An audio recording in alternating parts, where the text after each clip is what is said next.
ci può spiegare cos'è il Sentiero Italia e dove passa in Sardegna?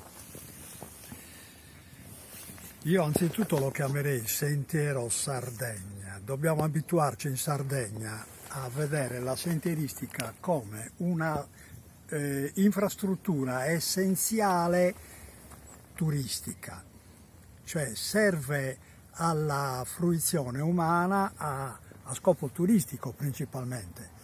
Naturalmente alla base rimane il fatto che tutti i sentieri della Sardegna e d'Italia naturalmente non sono altro che tracciature storiche che vanno preservate come tale.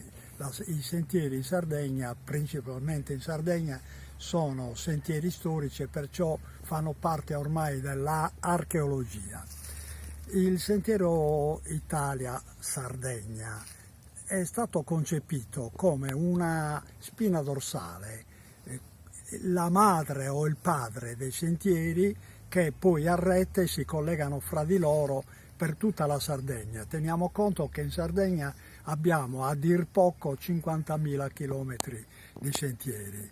Questo significa che dobbiamo rivedere il nostro modo di vedere la viabilità, perché si parla tanto di turismo e poi non si percepisce molto bene l'aspetto della pedonalità.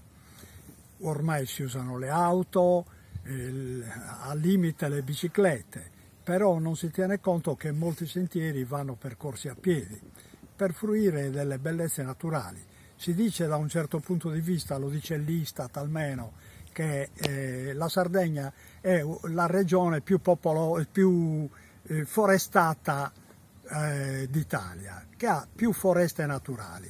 Bene, c'è un discorso a monte che andrebbe fatto su questo, però diciamo che è vero, ma la naturalità delle nostre foreste va vissuta. Le foreste da sole, l'ambiente da soli non hanno valore se l'uomo non le vive turisticamente, ma più che turisticamente come uomo responsabile del proprio territorio.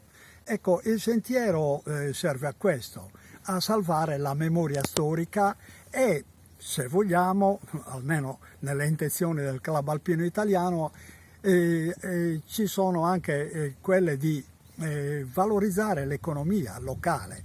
Noi abbiamo bisogno di sviluppare l'economia non solo in termini marini, ma richiamando il turista balneare sulle montagne per fargli vedere le bellezze naturali che non sono poche.